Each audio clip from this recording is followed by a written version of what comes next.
Hey friends, welcome back. We are coming in hot today with the 5 reasons why you should not move to St. Pete, Florida. Because last week I gave you a bunch of reasons why you should. So I thought, to be fair, I would tell you why you might not like it here.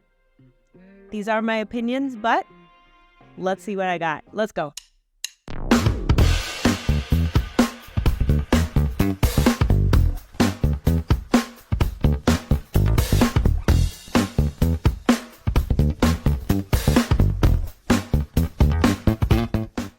As always, if this is your first time to the channel and you want to know everything there is to know about the St. Pete, Tampa Bay area, then make sure to subscribe and hit that bell so that you don't miss a thing. My name is Gina. My team and I have been helping people just like you move to the area for the last 11 years. If you are thinking of getting a new home, moving to the area for the first time, or relocating from somewhere else in the Tampa Bay or Florida region, reach out to us. We'd love to help you make that move as stress-free as possible. All of our information is down below, and I can't wait to hear from you.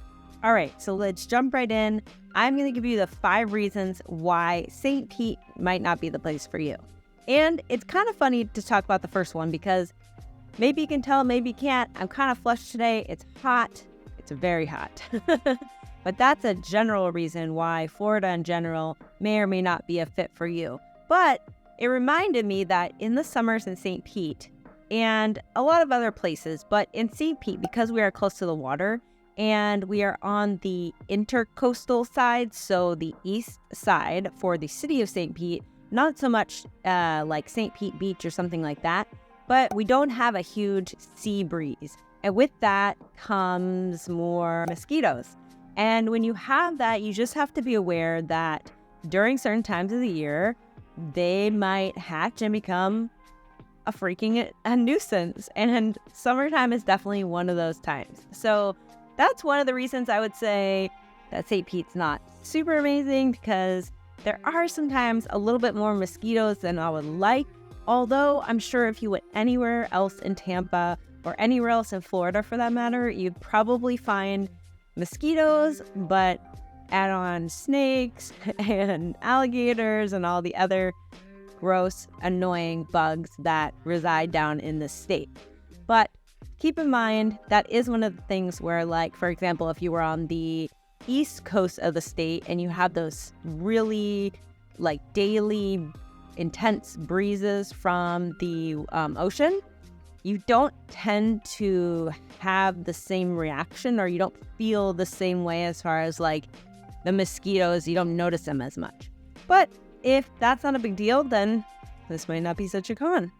All right, the second con about living in St. Pete is that St. Pete is sort of like a small little island area between all this body of water. And because of that, during certain times of the year, we have to take into account flooding, hurricanes, rainy weather, all those things.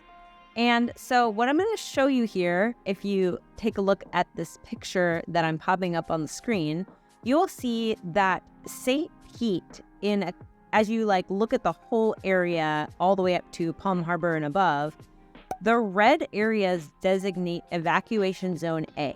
And as you can see, most of the outskirts of St. Pete, including St. Pete Beach down at the bottom area, are all evacuation zone A, which means that we are going to be the first people to evacuate the area if there is a call for a storm surge or any type of hurricane. Even a tropical storm sometimes will cause evacuation zone A to be asked to leave the area. Of course, they're doing it to keep everybody safe, right? And they are trying to avoid people getting stuck and dying, and we don't want any of that. But just keep in mind that if you do live in the outskirts of the more low areas of St. Pete, if you're in evacuation zone A, you're going to most likely have some kind of flooding. You're also going to probably see more water intrusion at times, depending upon how high the surges are or how intense the hurricanes are. Cross our fingers, we haven't really had anything too crazy hit the Tampa Bay area. About 2 years ago, it's 2023, about 2 years ago, we did have where a few areas got super close to a lot of the homes flooding, but we were lucky that nothing has ever really happened. But if you look at the map once again, you will see that evacuation zone B in orange and evacuation zone C in yellow are all kind of in the area. Now, right in the smack middle of St. Pete, where you see it's like a purple-white area, that encompasses like St. Pete on the west side and then West St. Pete. Those areas are not necessarily a zone where you have to worry too much about it, but most all areas in Pinellas County, you're most likely going to be evacuating. And with that said, when you do have an evacuation, we have to cross over one of the many bridges to evacuate unless you're driving directly north. But keep in mind that everyone else is also going to be driving that direction. So you have a few ways to get out, but it's not as easy to get out of the state as it is, let's say, if you live in Tampa or if you live up north and you can just kind of keep going. You do have to fight everyone also evacuating, going over the bridges, because you're not going to go down south across that bridge. You're going to go north, either over to Tampa on one of the 3 bridges, or you're going to go north on Highway 19. And if everybody's doing the same thing, well, you can see it can kind of get backed up. But just keep in mind that this is in no way to deter you from living in St. Pete, because most of the time we don't have to worry about this. And we haven't had to worry about it for many, many, many years. But it's something to keep in mind, because if there is a small enough hurricane or small enough tropical storm and you are in some of those high evacuation zones, you're just going to have to deal with it more than other people. Okay, let's talk about con number 3. Now, con number 3 has to do with travel. If you travel a lot for work or for play, or you want to live near the airport for any reason, to make things simpler for yourself. The main airport in the Tampa Bay area is located in Tampa, and you have to cross over the Courtney Causeway, the 275, or the Gandy Bridge in order to make your way up to the Tampa airport. Now, we do have a Pinellas County airport, which is located literally right in St. Petersburg, also known as the St. Petersburg Airport, but the airlines that fly out of this particular airport are somewhat limited. You have more flights that go like north to New York and Pennsylvania, and sometimes even up to Canada or some of the states below that.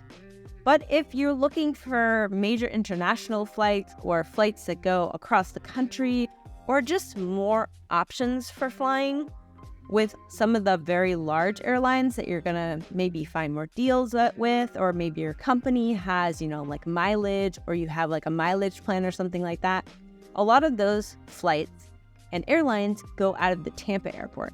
And with that being said, St. Pete is just a little bit further away. So if you are like hitting that last minute and you're running late for your flight and you need to zoom to the airport and there's, let's say, an accident on the bridge, well, you're stuck on that bridge. It's not like you can, take a side street and take another route. Once you get on the bridge, you're on the bridge and to get to the other side. So whether that means you have to plan a little bit more for your travel, or it's just something to take into consideration. If it is something that you do all the time and you want to make sure that that is not going to be an issue, and you are not a planner, you might not want to live in St. Pete. But if you are a planner or you think you can become one, then I'd say you don't really need to worry about that. Just keep in mind that it's going to take a little bit more planning and a little bit of smart thinking to make sure you make it to your flight. Okay, we're going to talk about con number 4. Now, con number 4 may be sort of controversial because this is a totally dependent upon your preference sort of con. And that is that St. Petersburg and a lot of Pinellas County in general has older types of homes. The neighborhoods are older, they're more established, they've been here longer. You're going to see older homes. You're going to see streets that don't have sidewalks. You're going to not see hardly any new development or new homes. There are no new home tracks going up. Now, take that like downtown condo high-rise buildings out of this, because yes, there are those types of style of homes going up. But if you want a single family home, or you want to live in West St. Pete, South St. Pete, North St. Pete, you are looking at an older style home. Now, with this being said, many of these homes have not been updated. Many of them have been updated, but they are still like the older bones. They just have been updated to a more current style and things like that. And so you're just gonna have that pick.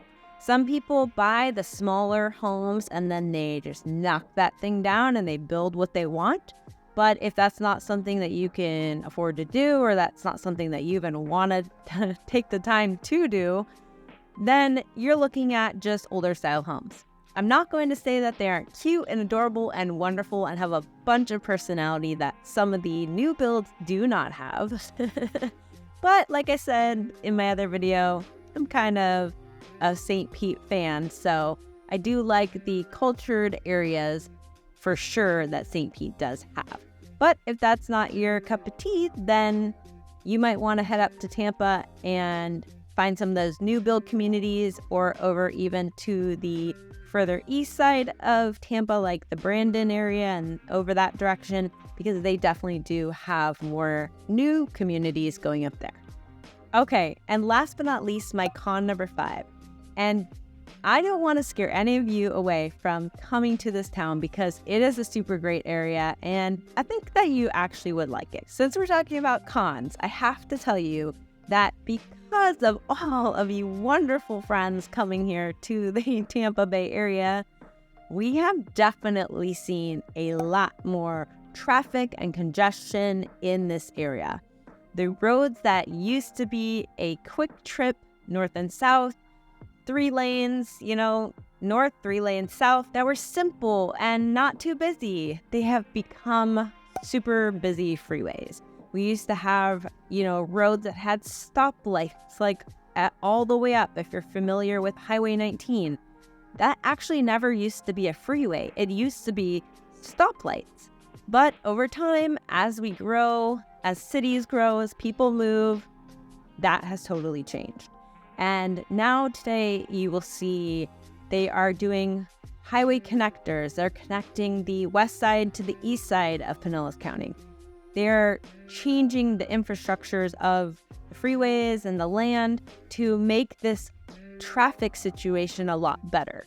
So when you are in St. Pete, you will definitely notice that the roads are more congested, especially when there's tourists in town for a lot of the year when it's super nice out. And also if there's like events or things like that, you will definitely notice that it's a little bit harder to get around. It might be a little harder to find a parking spot, especially even when you go over to the beach side. That's now becoming a little bit harder to find things. So just make sure you go early and just be aware that when you're in the area, this is just something now that we have to consider a little bit more than we did before. All right, so those are my 5 cons. I tried to find the best ones that are current to now. Obviously, if these change or as these change, because things are always changing in this city, I will update this for you. But that's something to keep in mind as far as the 5 cons or the reasons why you might not want to move to the St. Petersburg area. If you haven't seen my other video about why you should, definitely check that one out.